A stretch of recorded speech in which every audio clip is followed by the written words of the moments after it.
Scales brothers, co-founders of BrocoLoco, a design company started 3 years ago in Washington, D.C., to help businesses better impact their communities through meaningful designs. When most people see the world, they see only what's in front of them. They look at a building or a bus stop, a warehouse or a wall. But the one thing that's rarely seen is the story behind it all.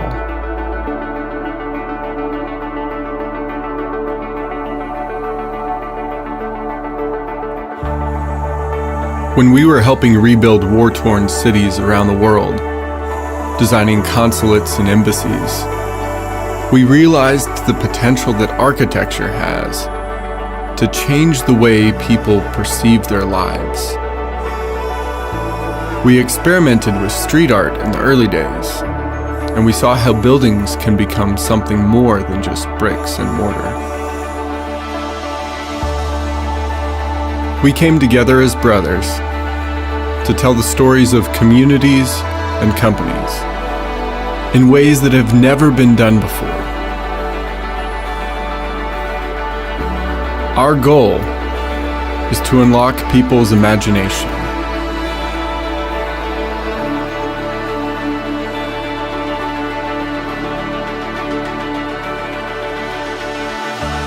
Every point of contact with others is an intersection of stories. We're connected to each other because we're all part of a grand story. Our lives are a tapestry that will change history. And we can change it for good.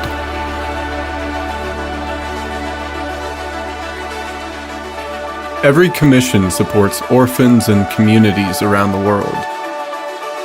We spread seeds of inspiration throughout the globe to empower others.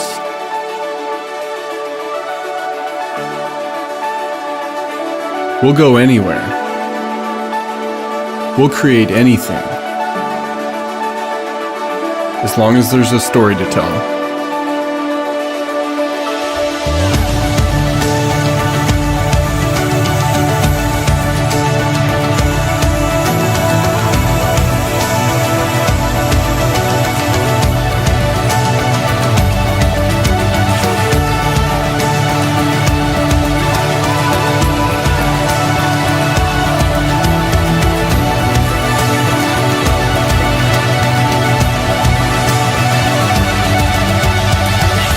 We're not about the biggest or the best, but about quality and connection.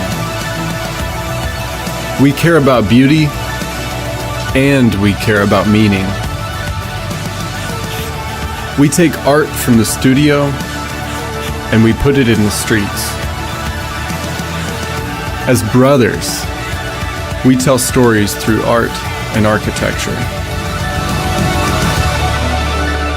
Because we're from here, we're very interested in unlocking Lexington's story. We've already added to the dialogue with Bottle Stop, a bus shelter made from Ale-8 bottles. It was murals on North Limestone and a mural in the new Kroger down on Euclid. Now we're raising money to bring a mural downtown that really delves into who we are. Last year, we relocated to bring business back to the Bluegrass. Merging backgrounds in art and architecture, we've increased sales from $21,000 in 2013 to $91,000 in 2014. Already this year, we've made $52,000. We're creating a piece with a broad appeal that expands the city's visual vocabulary and promotes development here in the downtown. The mural represents taking the lid off Lexington and letting the creativity that's in all of us work together and fly free like lights into dark places. We've worked with big brands, we've worked in big cities, brands like Nestle, the Westin, and even local Luxtran. We ran a successful fundraising campaign in Berlin, Germany for a similar project. And with our marketing team right now, we're able to do the same thing in downtown Lexington with tonight's investment. We're aiming for a base funding of $5,000, and we invite you to sow into the conversation of who we are to see who we can become together. Thank you.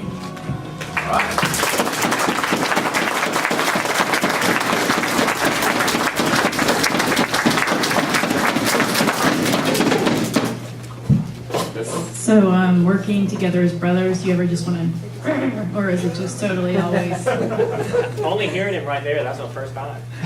No, it's usually pretty smooth. So That's just me and my brothers then. that's just you and your brothers.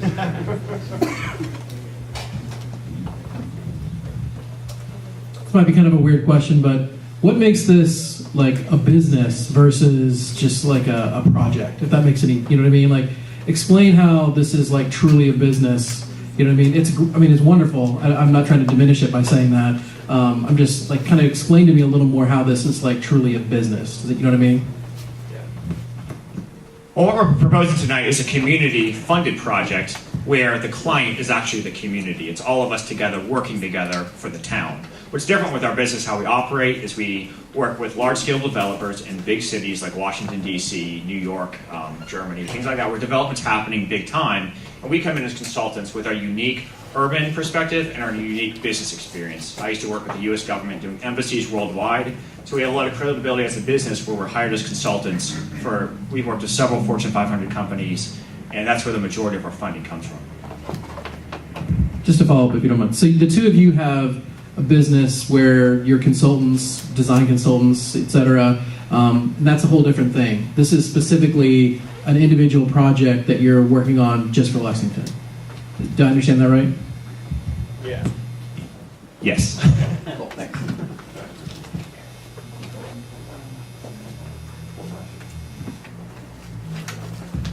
Right, so I think that looks cool. That would be a good location for that as well. I think, right? Because that big blue wall is kind of just like whatever. But so I guess aside from it just being like cool, right? I mean, there are a couple of these things like around town now that I mean, every time you go by, I'm just like, wow, Lexington's such a better place because that stuff is there and it's like not really anything at all, right? But I guess how do you, like, as you go forward, you put that up, how do you sort of figure out, or how do you convince people there's some value in it aside from what I just said, or is that the value? Just like people like that dude thinks, well, it's really cool and this place is a lot better because we put a mural on the wall or we had this event or whatever. Well, we already, for instance, have a lot of interest in local businesses. Probably a huge percentage of our funding is already spoken for, where people have seen the value. I think what happens a lot of times in Lexington is we often outsource, and all the murals that are done in town are from outside sources as far away as like Portugal and Brazil. So we're using local opportunities and local funds to support artists around the world. But what's different with this is we're bringing our world business back into town and creating something that's from Lexington, for Lexington, out of Lexington. It's a slightly different approach, but it's more of us focused on our community together.